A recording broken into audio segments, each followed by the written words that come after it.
శ్రీమాత్రే నమః.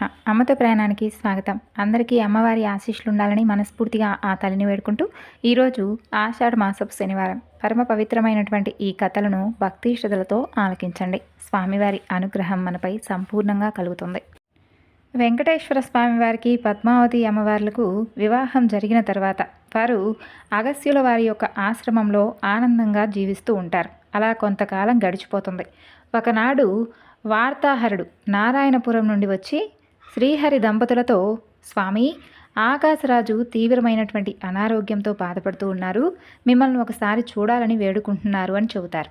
వెంటనే పద్మావతి శ్రీనివాసులు అలాగే వకులమాత అగస్త్యుడు నారాయణపురానికి వెళతారు. తండ్రిని చూడగానే పద్మావతీదేవి ఏడుస్తూ ఉంటుంది. ఆకాశరాజు చిన్నగా కళ్ళు తెరిచి కుమార్తెను అల్లుణ్ణు చూస్తారు. హరిని చూసి, గోవిందా, నాకు పూర్వజన్మ పుణ్యం వలన అంత్యకాలంలో నీ దర్శన భాగ్యం నాకు కలిగింది స్వామి. నా తమ్ముడు కుమారుడు ఏమీ తెలియనివారు, వారిని కాపాడాలి మీరు అని అడుగుతూ కుమార్తె వైపు తిరిగి, అమ్మా, మీరు సుఖంగా ఉండాలి, నీ వలన నా వంశం తరించింది అని దీవిస్తాడు. నేటితో మన రుణం తీరిపోయిందమ్మా అంటూ ప్రాణాలు విడుస్తాడు ఆకాశరాజు. అందరూ ఒక్కసారిగా గొల్లుమను ఏడుస్తూ ఉంటారు. అంత్యక్రియలకు ఏర్పాటు చేస్తారు. ధరణీదేవి సహగమనం చేస్తుంది. కర్మక్రియల అనంతరం శ్రీనివాసుడు, పద్మావతి, వకుల, అగస్త్యుడు ఆశ్రమానికి చేరుకుంటారు. ఆ తరువాత ఆకాశరాజు చనిపోయిన తర్వాత అతని తమ్ముడు, పుత్రుడు ఇద్దరూ కూడా తగులాడుకుంటూ ఉంటారు. తండ్రి అనంతరం రాజ్యం కుమారుడికే దక్కాలి అంటూ వసుదానుడు, కాదు కాదు జ్యేష్ఠ సోదరుడికే రావాలంటూ తొండమానుడు ఇద్దరూ కూడా తగవులాడుకుంటూ ఉంటారు. చివరికి యుద్ధం ద్వారా రాజ్యం సాధించాలని ఎవరికి వారు సైన్యాన్ని సమకూర్చుకుంటారు. ఇరువురు కూడా స్వామివారి సహాయం కోసం వెళతారు. వారిని చూసినటువంటి శ్రీనివాసుడు వారిని గౌరవించి, మీరిరువురు కూడా నాకు ముఖ్యులే, ఇద్దరూ కూడా ఏకైక కార్యం కోసం వచ్చారు అంటూ తొండమానుడికి సుదర్శన చక్రాన్నిచ్చి పంపిస్తాడు. వసుదానుడితో తాను వెళ్తాడు. ఇక యుద్ధం భయంకరంగా జరుగుతూ ఉంటుంది. ఇరువైపులా చాలా సైన్యం నశించిపోతూ ఉంటుంది. శ్రీనివాసుడు వసుదానుడి వైపు ఉండి యుద్ధం చేస్తూ ఉంటాడు. తొండమానుడే శ్రీనివాసునిపై చక్రాన్ని ప్రయోగిస్తాడు. శ్రీహరి చక్రాయుధం దాటికి మూర్ఛపోతాడు. ఆ విషయం తెలిసినటువంటి పద్మావతి యుద్ధ రంగానికి వచ్చి శ్రీనివాసుడికి సపర్యలు చేస్తుంది. కాసేపటికి శ్రీహరి తేరుకుంటాడు. తర్వాత పద్మావతి హరిని చూసి, స్వామి, మనకు వారిద్దరూ కూడా కావలసిన వారే, కాబట్టి రాజ్యాన్ని ఇద్దరికీ కూడా పంచివ్వడం చాలా మంచిది కదా అని అంటుంది. అప్పుడు తొండమానుడు వసుదానులను పిలిపించి, స్వామివారు ఇద్దరికీ ఇష్టమైతే రాజ్యం పంచివ్వాలని చెప్పి అనుకుంటున్నాం అని చెప్పగానే అందుకు ఇద్దరూ కూడా అంగీకరిస్తారు. వెంటనే రాజ్యాన్ని పంచిస్తారు. ఆనాటి నుండి వారిరువురూ కూడా ఆనందంగా చక్కని పరిపాలన చేసుకుంటూ సంతోషంగా ఉంటారు. ఆ తరువాత పద్మావతి శ్రీనివాసులు తిరిగి ఆశ్రమానికి వెళ్ళిపోతారు. అలా అగస్త్యాశ్రమంలో 6 నెలలు గడుస్తాయి. శ్రీనివాసుడు అగస్త్యుని వద్ద సెలవు తీసుకొని తల్లి భార్యతో శేషాచలానికి చేరుకుంటాడు. ఇక శ్రీనివాసుడు ఒక దినమున తొండమానుని శేషాచలానికి పిలిపించి ఇలా అంటాడు, తొండమాన్, నీవు గత జన్మలో రంగదాసు అనే పేరు కలిగినటువంటి నా భక్తుడవు. ఈ జన్మలో నిన్ను మహారాజుగా చేశాను. నేను కలియుగాంతం వరకు ఈ శేషాచలంలో ఉంటాను. అందుకే నీవు ఒక ఆలయాన్ని నిర్మించు. వరాహస్వామి పుష్కరిణి పక్కన స్థలం ఇచ్చున్నాను, అక్కడ ఆలయం నిర్మించు అని చెబుతాడు. అందుకు తొండమానుడు అంగీకారాన్ని తెలియజేస్తాడు. అలా ఒక శుభముహూర్తం నాడు విశ్వకర్మను పిలిపించి ఆలయ పునాదులు వేయిస్తాడు ఆయన. అలా కొంతకాలానికి ఆలయం పూర్తయిపోతుంది. అందులో అనేక మంటపాలు, వంటశాల, అనేక గదులు, అశ్వశాల, గోశాల, ప్రాకార గోపురాలు, బంగారు బావి నిర్మాణం జరుగుతూ ఉంటాయి. తరువాత శేషాచలం చేరేందుకు ఇరువైపులా మెట్లదారి కూడా కట్టిస్తాడు తొండమానుడు. దారి పొడవునా మండపాలు, గోపురం నిర్మాణం చేయిస్తాడు. నిర్మాణం కూడా పూర్తయిపోతుంది. ఈ విషయం స్వామివారికి తెలియజేస్తాడు తొండమానుడు. శ్రీనివాసుడే ముల్లోకాలకు ఈ విషయం గురించి తెలియజేస్తాడు. దేవతలందరూ కూడా శేషాచలాన్ని చేరుకుంటారు. ఒక శుభముహూర్తం ఖరారవుతుంది. ఆనంద నిలయంలో పద్మావతితో ప్రవేశం చేస్తాడు శ్రీనివాసుడు. అతిథులందరికీ కూడా విందు పెట్టి వస్త్రాభరణ దక్షిణ తాంబూలాలతో అందరినీ కూడా చక్కగా సత్కరించి పంపిస్తాడు. ఇక శ్రీనివాసుడు తొండమానుడు నిర్మించినటువంటి ఆలయంలోకి ప్రవేశించిన తరువాత బ్రహ్మ 2 అఖండ జ్యోతులను వెలిగించి అవి కలియుగాంతం వరకు వెలుగుతాయని చెబుతాడు. తరువాత, శ్రీనివాస, నీకు ఉత్సవాలు చేయాలని ఉంది, అంటూ బ్రహ్మ అనగానే శ్రీహరి అందుకు అంగీకరిస్తాడు. శ్రీనివాస, మిమ్మల్ని సేవించిన వారికి శుభం కలిగే విధంగా వరం ఇవ్వండి అని అంటారు బ్రహ్మదేవుడు. అలాగే అని అంటాడు శ్రీహరి. అలా బ్రహ్మదేవుడు తొండమానుని పిలిపించి బ్రహ్మోత్సవాలకు కావలసినటువంటి వాహనాలు తయారు చేయించాలని చెబుతాడు. తొండమానుడు విశ్వకర్మను పిలిపించి వాహనాలు తయారు చేయమని చెబుతాడు. విశ్వకర్మ చేత తయారు చేయిస్తారు అనేక వాహనాలు. అలా బ్రహ్మదేవుడితో పాటు తిరుమల వీధుల్లో ఉత్సవాలు శోభాయమానంగా జరుగుతాయి. ఈ ఉత్సవాలకు ద్రవిడ, ఆంధ్ర, కర్ణాటక, కాంబోజా, అంగా, వంగ, కళింగ, మహారాష్ట్ర ఇలా మొదలైనటువంటి దేశాల రాజులు వస్తారు. బ్రహ్మ జరిపించినటువంటి ఉత్సవాలు కాబట్టి వాటికి బ్రహ్మోత్సవాలు అనే పేరు వచ్చింది.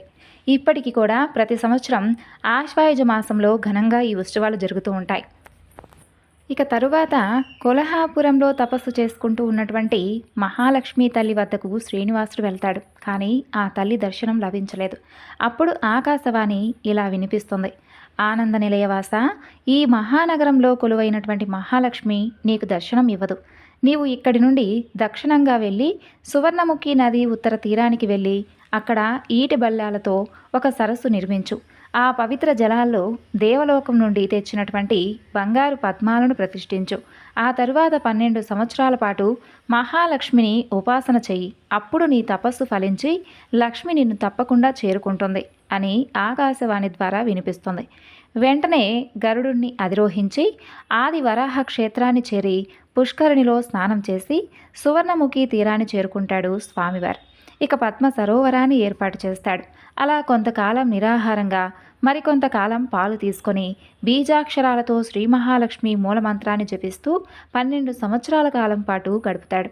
13వ ఏట శుక్రవారం అతి ముహూర్తమైనటువంటి సమయంలో పద్మ సరస్సులో శ్రీనివాసుని ఎదుట సాక్షాత్కరిస్తుంది ఆ బంగారు పద్మం. వికసిస్తూ ఉండగా ఆ తల్లి స్వర్ణ పద్మంలోని కర్ణికా మధ్య బంగారు రథం, దానిపై పద్మపీఠంపై ఆసీనురాలై వజ్ర వైడూర్య మరకత హారాలు ధరించినటువంటి 16 ఏళ్ల యువతిగా మహాలక్ష్మీదేవి ఆవిర్భవిస్తుంది. బేరీనాదాలు నలుమూలలా వినిపిస్తూ ఉంటాయి. పుష్పవర్షం కురుస్తూ ఉంటుంది. ఇన్నాళ్లకు అలుకమాని తనను చేరుకోవడానికి వచ్చినటువంటి మహాలక్ష్మి మెడలో కలువమాల వేసి ఆమెను ఆలింగనం చేసుకుంటాడు స్వామివారు.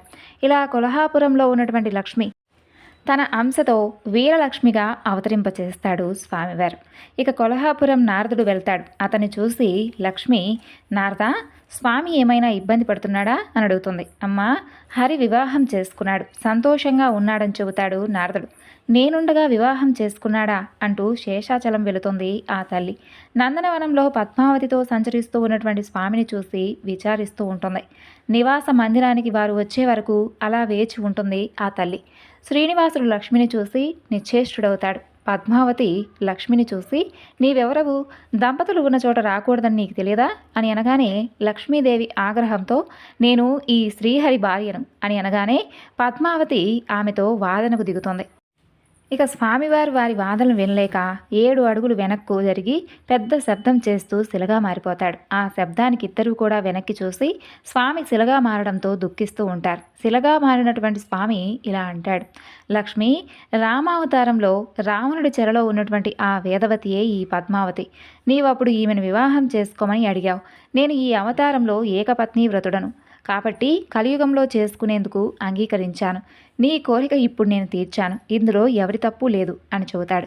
ఇక లక్ష్మీదేవి దివ్య దృష్టితో అంతా తెలుసుకుంటుంది. పద్మావతిని కౌగిలించుకుంటుంది. మరలా శ్రీనివాసుడు, లక్ష్మి, నేను కుబేరుడి వద్ద ధనాన్ని అప్పుగా తీసుకున్నాను. నీవు భక్తులకు భాగ్యాన్ని ప్రసాదించు. వారు కొంత ధనాన్ని భక్తితో నాకు సమర్పిస్తారు. ఆ ధనాన్ని కుబేరుడికి వడ్డీగా చెల్లించి కలియుగాంతం మొత్తం చెల్లించి వైకుంఠం చేరుకుందాం. భృగువు వలన అపవిత్రమైనటువంటి వక్షం నేడు పవిత్రమైనది. నీ స్థానాన్ని నీవు అలంకరించు అని అంటాడు. ఆనందంతో లక్ష్మీదేవి వక్షస్థలాన్ని చేరుకుంటుంది. కుడివైపు పద్మావతి తల్లి చేరుకుంటుంది. మరలా, లక్ష్మి, నీవు నా వక్షస్థలమందే ఉండు వ్యూహలక్ష్మిగా. ఇక వీరలక్ష్మిగా మాత్రం పద్మ సరోవరంలో వెలసి అలమేలు మంగగా భక్తులను రక్షించాలి. నేను నడిరేయి దాటిన తరువాత ప్రతినిత్యము కూడా నీ వద్దకు వచ్చి సుప్రభాతానికి ఆనంద నిలయం చేరుకుంటాను అంటూ శ్రీహరి పలుకుతాడు. నారాయణుడి మాట ప్రకారం అలవేలు మంగాపురంలో పద్మ సరోవరంలో వెలసి విశ్వకర్మ నిర్మించినటువంటి ఆలయంలోకి చేరుకుంటుంది లక్ష్మీదేవి. వ్యూహలక్ష్మిగా శిలగా మారి శ్రీనివాసుని యొక్క వక్షస్థలాన్ని చేరుకుంటుంది. వనవిహారానికి వెళ్ళినటువంటి పద్మావతి శ్రీనివాసుడు ఎంతసేపటికి రాకపోయేసరికి గోవిందరాజస్వామితో వకులమాత ఆనంద నిలయంలోకి వస్తుంది. శిలగా మారినటువంటి శ్రీనివాసుని చూసి బాధపడుతూ ఉన్నటువంటి వకులను చూసి ఆ స్వామి, అమ్మా, నీకు ముక్తిని ప్రసాదిస్తున్నాను, నీవు తులసిమాలవై సదా నా కంఠమున చేరి ఉండాలి అని అంటాడు. ఇక వెంటనే వకులమాత తులసిమాలగా చేరి స్వామివారి కంఠాన్ని చేరుకుంటుంది. గోవిందరాజ స్వామివారు శిలగా మారినటువంటి శ్రీనివాసుని చూసి, సోదరా, ఎంత కొలచినా ధనరాశి తగ్గడం లేదు, ఆయాసంగా ఉంది అని చెబుతాడు. అందుకు శ్రీనివాసుడు, సోదరా, నీ చేతిలో ధనరేఖలు ఉన్నాయి, అందుకే ధనం తరగడం లేదు, నీవు కొండ కింద విశ్రాంతి తీసుకో అని చెప్పగానే గోవిందరాజస్వామివారు కొండ కిందకు వెళ్ళి కొలత పాత్ర తల కింద పెట్టి విశ్రమించి అలాగే శిలగా మారిపోయాడు. ఈ కొండ కింద ప్రదేశమే నేటి తిరుపతి. ఇక స్వామివారి మహాభక్తులలో అన్నమయ్య ఒకరు. అన్నమయ్య తాళ్లపాక నారాయణ సూరి లక్కమాంబలకు శ్రీనివాసుని దయతో లేకలేక కలిగినటువంటి కుమారుడు. శ్రీనివాసుని నందకమే అన్నమయ్యగా అవతరించింది. అతి గారాభం వలన పెంకి పిల్లవాడవుతాడు అన్నమయ్య. 8 సంవత్సరాల వయసు వచ్చే వరకు అల్లరి చిల్లరిగా తిరుగుతూ ఉండేవాడు. ఇంట్లో వారు ఇరుగు పొరుగు అలాగే తలో మాట అనడం వలన తట్టుకోలేకపోయాడు అన్నమయ్య. కొడవలి చేతికిచ్చి గడ్డి తెమ్మని చెప్పారు ఇంట్లో వారు. పాపం అన్నమయ్యకు అలవాట్లేదు, ఎప్పుడూ కూడా చూడనూ లేదు. ఫలితంగా అతని వేలు తెగుతుంది. దాంతో కొడవలి అక్కడే వదిలేసి పారిపోతాడు. ఏడుస్తూ వెళుతూ ఉన్నటువంటి అన్నమయ్యకు గోవిందా గోవిందా అంటూ శబ్దాలు వినిపిస్తూ ఉంటాయి. గోవిందా అంటూ అలా తిరుమలకు వెళుతూ ఉన్నటువంటి యాత్రికులందరూ కూడా అతనికి తారసపడతారు. ఇక వారితో కలిసి అలా తిరుమలకు ప్రయాణమవుతాడు అన్నమయ్య. కారుతున్నటువంటి గాయాన్ని చూసి ఏదో పసరు వేస్తారు వారు. గాయం కాస్త ఉపశమనం కలిగిస్తుంది. ఎక్కడికి పోవాలో తెలియదు, వారితో అసలు ఎక్కడికి వెళుతున్నాడో తెలియదు. అలా తిరుమల అలిపిరి మార్గం వైపు నడక సాగిస్తారు. ఎవరికి వారే గోవిందా అనుకుంటూ ముందుకు వెళుతూ ఉంటారు. అన్నమయ్య మోకాలి పర్వతం వచ్చేసరికి ఎవ్వరూ కనిపించలేదు అతనికి. అసలే చిన్నపిల్లవాడు, ఎండలు మండిపోతున్నాయి. పైకెక్కుతున్నటువంటి అన్నమయ్యను ఎవరో నెట్టినట్లుగా అనిపిస్తుంది. ఒక్కసారిగా రక్షించండి అంటూ జారుకుంటూ కింద పడిపోతాడు. స్పృహ తప్పిపోతాడు. అలా కొంతసేపటికి అన్నమయ్య, లేనాయనా అన్నటువంటి లక్కమాంబ పిలుపుతో కళ్ళు తెరిచి చూసి అలా చూడగానే చూస్తే అక్కడ ఎవరూ కనిపించలేదు అన్నమయ్యకు. అమ్మా, నీవు మా అమ్మవలే మాట్లాడుతూ ఉన్నావు, కనిపించి నన్ను కాపాడు, ఇక్కడ ఎవరూ లేరు, నాకు చాలా భయంగా ఉంది అంటూ ఏడుస్తూ ఉంటాడు. నాయనా, నీవు మెట్లు ఎక్కబోతున్నటువంటి ఈ కొండ తిరుమల కొండ. నేను ఆనంద నిలయుడైనటువంటి శ్రీనివాసుని దేవేరి అయినటువంటి అలవేలు మంగను. ఈ తిరుమల కొండ అంతా కూడా సాలగ్రామమయం. నా స్వామి కూడా సాలగ్రామ శిలామూర్తే. అందుకే కాలిజోళ్లతో కొండ ఎక్కకూడదు. నీవు పాదరక్షలు విడిచిపెట్టు, నీకంతా కనిపిస్తుంది అని చెబుతుంది. వెంటనే కాలిజోళ్లు విడిచిపెట్టి చూస్తాడు అన్నమయ్య.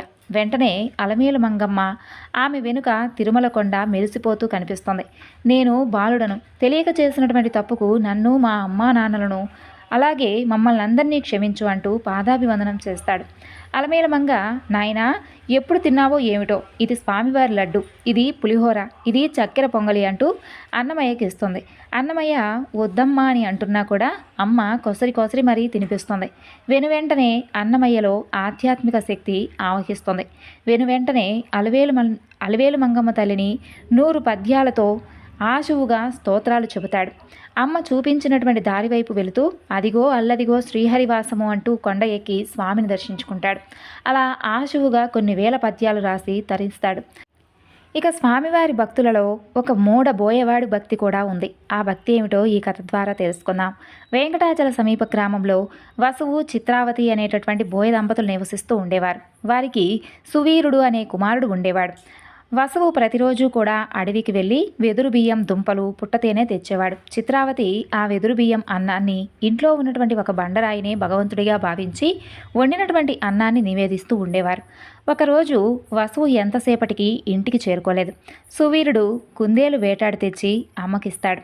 చిత్రావతి ఆ కుందేలు కూర చేస్తుంది. వెదురు బియ్యం కోసం ఎదురు చూస్తూ ఉంటుంది. భగవంతుడికి ఆహారం పెట్టే సమయం అవుతుందని అనుకొని సువీరుడు అమ్మ చేసినటువంటి ఆ కుందేలు కూరనే భగవంతుడికి నివేదనగా అర్పిస్తాడు. అప్పుడే వచ్చినటువంటి వసువు, భగవంతుడికి ఎవరైనా మాంసం పెడతారా, పెట్టరు కదా అంటూ కొడుకును చంపడానికి కత్తెత్తుతాడు. అప్పుడు స్వామివారు ప్రత్యక్షమై, వసువు, సువీరుడు పసిపిల్లవాడు, నాకు ఆకలైందని చెప్పి భావించి నాకు ఆ ఆహారం పెట్టాడు. వాడు నీకంటే గొప్ప భక్తుడు. వాడి మూఢభక్తికి నేను మెచ్చాను. నాకు నైవేద్యం కాదు ముఖ్యం, భక్తి ముఖ్యం. మీకు మోక్షాన్ని కల్పిస్తున్నానంటూ స్వామివారు మాయమవుతారు. పూర్వకాలంలో కౌమార దేశంలో మిత్రుడు అనేటటువంటి ఒక రజకుడు ఉండేవాడు.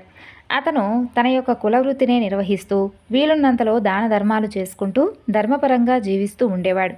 కానీ అతని దిగులు అంతా కూడా అతనికి ఉన్నటువంటి అవిటితనం. అతని కాలు అవిటిది కావడం వలన ఉతికినటువంటి బట్టలను మూటలు కట్టి ఇంటింటికి తిరిగివ్వడం చాలా కష్టంగా ఉండేది అతనికి. దానికి తోడు అతనికి గంపెడు సంసారం. కష్టపడకపోతే పూట గడవదు. ఎల్లప్పుడూ కూడా ఆ శ్రీనివాసున్నే ప్రార్థిస్తూ ఉండేవాడు అతను. ఏదో ఒక రోజున ఆ స్వామి తనను కరుణిస్తాడనేటటువంటి నమ్మకంతో జీవనాన్ని సాగిస్తూ ఉండేవాడు. భక్తజన సులభుడైనటువంటి ఆ శ్రీమన్నారాయణుడు ఇదంతా గమనిస్తూనే ఉంటాడు. ఎవరికైనా వారి పూర్వజన్మ కర్మ నివృత్తి అయ్యే సమయానికి శ్రీనివాసుడే ఏదో రూపంలో వచ్చి తన భక్తులను తప్పకుండా ఆదుకుంటాడు. ఇక స్వామివారిని ఎలాగైనా సరే, ఆయన ఎప్పటికైనా సరే నాకున్నటువంటి ఈ కష్టాలను ఎప్పుడైనా తొలగించు స్వామి అంటూ పదే పదే వేడుకుంటూ ఉండేవాడు. ఒకనాడు సాయంకాలం నాడు ఎప్పటిలాగే మిత్రుడు చాకిరేవు నుండి బట్టల మూటతో పట్టణానికి రొప్పుతూ తిరిగొస్తుంటాడు. అంతలో మార్గమధ్యంలో అతనికి ఒక ముసలి బ్రాహ్మణుడు తారసిల్లుతాడు. సహజంగా భక్తి శ్రద్ధలు కలవాడైనటువంటి మిత్రుడు భుజం మీద ఉన్నటువంటి ఆ మూటలు కింద పెట్టి బ్రాహ్మణుడికి నమస్కరిస్తాడు. అంతటా ఆ విప్రోత్తముడు, నాయనా, ఈ అవిటి కాలితో ఎంతో బాధపడుతున్నావు. నీ బాధను నేను చూడటానికి చాలా కష్టంగా ఉంది. నువ్వెంత కష్టపడుతున్నావో కదా అని అంటాడు. అప్పుడు మిత్రుడు, స్వామి, మిమ్మల్ని చూస్తుంటే ఎవరో మహానుభావుల్లాగా ఉన్నారు. గంపెడు సంసార భారం చేత నాకు ఈ పని తప్పడం లేదు. ఈ అవిటితనం పోయే మార్గం ఏదైనా ఉంటే సెలవివ్వండి అంటూ విన్నవించుకుంటాడు. అప్పుడు ఆ ముసలి బ్రాహ్మణుడు, నాయనా, తప్పకుండా చెబుతాను, సావధానంగా విను. నీ అవిటితనం పోవడమే కాకుండా నీ కష్టైశ్వర్యాలు కలిగే వ్రతం ఒకటి చెబుతాను. వ్రతాన్ని ఆచరించిన మరుక్షణమే నీకు 1000 వరహాలు లభిస్తాయి. అయితే ఒక షరతు, అందులో సగం నాకు సమర్పించాలి. రేపు మరలా ఇదే సమయానికి ఇక్కడికి వస్తానని చెబుతాడు. అప్పుడు మిత్రుడు, స్వామి, ఇంతకు మించినటువంటి మహాభాగ్యం ఏముంటుంది? ఆ వ్రతమేదో ఈరోజే ఆచరిస్తాను, సెలవివ్వండి అంటూ ప్రార్థించగా ఆ బ్రాహ్మణుడు వెంకటేశ్వర స్వామివారి వ్రతకల్పాన్ని వివరంగా చెబుతాడు. మిత్రుడు ఎంతో ఉత్సాహంతో ఇంటికి వచ్చి ఆ విషయమంతా కూడా భార్యకు చెప్పి ఇరుగు పొరుగు వారిని అందరినీ కూడా ఆహ్వానించి వెంకటేశ్వర స్వామివారి వ్రతాన్ని ఆచరించి తీర్థప్రసాదాలను తాను స్వీకరించి వచ్చిన వారందరికీ కూడా పంచుతాడు. అంతలో ఇంటి బయట ఏదో కోలాహలం వినిపిస్తుంది. మిత్రుడి కుమారుడు బయట నుండి ఇంట్లోకి పరుగున వచ్చి, అయ్యా, రాజభటులు నీకోసం వచ్చారు. రాజుగారు నీకు కట్న కానుకలు పంపించారట అని చెబుతాడు. అంతలో రాజభటులు వచ్చి మిత్రుణ్ణి రాజుగారి ఆస్థానంలో చాకలిగా నియమించారని చెప్పి 1000 వరహాలను బహుమానంగా పంపించారని చెప్పి మిత్రుడి చేతిలో 1000 వరహాల మూటను పెడతారు. ఒక వారం లోపల వచ్చి రాజుగారి కొలువులో చేరవలసిందని చెబుతారు. మిత్రుడి ఆనందానికి ఇక అవధులు లేకుండా పోతాయి. వెంటనే, వారం దాకా ఎందుకయ్యా, రేపే వెళ్ళాలని చెప్పి మూటా ముల్లే సర్దుకొని మరుసటి రోజు తెల్లవారుజామునే ప్రయాణమవుతాడు. అయితే ఈ ఆనందంలో పడి ఆ ముసలి బ్రాహ్మణుడి సంగతి మర్చిపోతాడు మిత్రుడు. మార్గమధ్యంలో గుర్తుకు వస్తుంది. అయితే గుర్తుకు వచ్చిన తర్వాత ఏం చేస్తాడంటే ఆ మిత్రుడు, ఒక నెల తర్వాత మరలా కలవచ్చులే అని చెప్పని అనుకుంటాడు. అలా వెళ్ళి రాజుగారి ఆస్థానంలో చేరుకుంటాడు. రోజులు నెలలు గడిచిపోతూ ఉంటాయి. అయితే ఆ బ్రాహ్మణుడికి ఇచ్చినటువంటి మాట మాత్రం అసలు పూర్తిగా మర్చిపోతాడు మిత్రుడు. అంతే, బ్రాహ్మణ రూపంలో వచ్చినటువంటి ఆ స్వామికి విపరీతమైనటువంటి కోపం వస్తుంది. మానవ నైజం ఇంతే కదా అని అనుకుంటాడు. తన మహత్యం గురించి తెలియజెప్పాలని చెప్పి నిర్ణయించుకుంటాడు. ఇక అనుకున్నదే తడవుగా ఆ మరునాడే రాజుగారి ఆస్థానంలో రాణిగారి నగలు మాయమవుతాయి. ఆ అభాండం మిత్రుడి మీద పడుతుంది. మిత్రుడికి కఠిన కారాగార శిక్ష పడుతుంది. రాజభటులు మిత్రుడిని పలు విధాలుగా శిక్షిస్తూ ఉంటారు. అసలు ఎందుకు ఇలా జరిగింది, ఎందుకు ఈ అభాండం తన మీద పడిందని చెప్పి భావిస్తున్నటువంటి మిత్రుడికి ఆ రాత్రి స్వామివారి కలలో కనిపించి వృద్ధ బ్రాహ్మణుడి రూపంలో వచ్చింది తానేనని, తనకిచ్చినటువంటి మాటను నిలబెట్టుకోకపోవడం వల్ల ఇలా జరిగిందని చెబుతాడు. అప్పుడు మిత్రుడు, స్వామి, నేను ఎంతో పాపాత్ముణ్ణి, ఎంతో అపరాధం చేశాను. దయచేసి నన్ను కరుణించండి. మీ జగన్నాటక సూత్రధారి కదా, మిమ్మల్ని కనిపెట్టడం ఎవరి తరం కాదు. మీ నాటకాలు, అలాగే మీరు చేసే వేషాలు, మీరు ఆడించేటటువంటి ఆటలు కేవలం నిమిత్త మాత్రుడైనటువంటి ఈ మానవుడికి నాకేం తెలుస్తుందో చెప్పండి. ఇక మీదట తప్పకుండా ప్రతి నెలా మీ వ్రతాన్ని ఆచరిస్తాను. నా సంపాదనలో సగభాగం ప్రతి నెలా జీవితాంతం తమకే సమర్పిస్తానని చెప్పి చెంపలు వేసుకొని స్వామివారిని పరిపరి విధాలుగా వేడుకుంటాడు. భక్తజన బాంధవుడైనటువంటి ఆ స్వామి అందుకు ఎంతో సంతోషించి మిత్రుణ్ణి వెంటనే అనుగ్రహిస్తాడు. అలా శ్రీవారి అనుగ్రహం వలన రాణిగారి నగలు వేరే ప్రదేశంలో మరుసటి రోజే దొరుకుతాయి. మిత్రుడు దొంగలించలేదని చెప్పి తెలుసుకున్నటువంటి ఆ రాజు మిత్రుణ్ణి కారాగారం నుండి విడిచిపెడతాడు. అప్పటి నుండి మిత్రుడు స్వామివారికి ఇచ్చినటువంటి మాట ప్రకారం ప్రతి నెల వెంకటేశ్వర స్వామివారి వ్రతం ఆచరిస్తూ తనకు వచ్చేటటువంటి సంపాదనలో సగభాగం స్వామివారికే సమర్పిస్తూ కలకాలం సుఖంగా జీవించి చివరికి ముక్తిని పొందుతాడు. పూర్వం నగరి అనే ఒక గ్రామంలో ధనగుప్తుడనేటటువంటి ఒక వ్యాపారి నివసిస్తూ ఉండేవాడు. అతను పరమలోభి. ఎంత ధనం సంపాదించినా కూడా అతనికి ఉన్నటువంటి లోభత్వంతో అసలు ఎప్పుడూ కూడా అందరికీ చికాకు తెప్పిస్తూ ఉండేవాడు. ఆ ఐశ్వర్యం అంతా కూడా కేవలం తన గొప్పేనని చెప్పి భ్రమలో కొట్టుమిట్టాడుతూ ఉండేవాడు అతను. ఎంతటి వారైనా ఈ అహంకారమే కదా అధపాతాళానికి అనగదొక్కేది. ఈ ధనగుప్తుడి భార్య కాంతిమతి మాత్రం ఎప్పుడూ భక్తి శ్రద్ధలతో పూజిస్తూ స్వామివారికి ఎప్పుడూ కూడా ఎంతో ఇష్టంగా స్వామిని అర్చిస్తూ ఉండేది. వారికి 3 పుత్రికలు ఉన్నారు. చివరి పుత్రిక అయినటువంటి కుమారికి కాస్త దైవభక్తి ఎక్కువగా ఉండేది. ఎప్పుడూ కూడా స్వామివారిని తలుచుకుంటూ ఉండేది.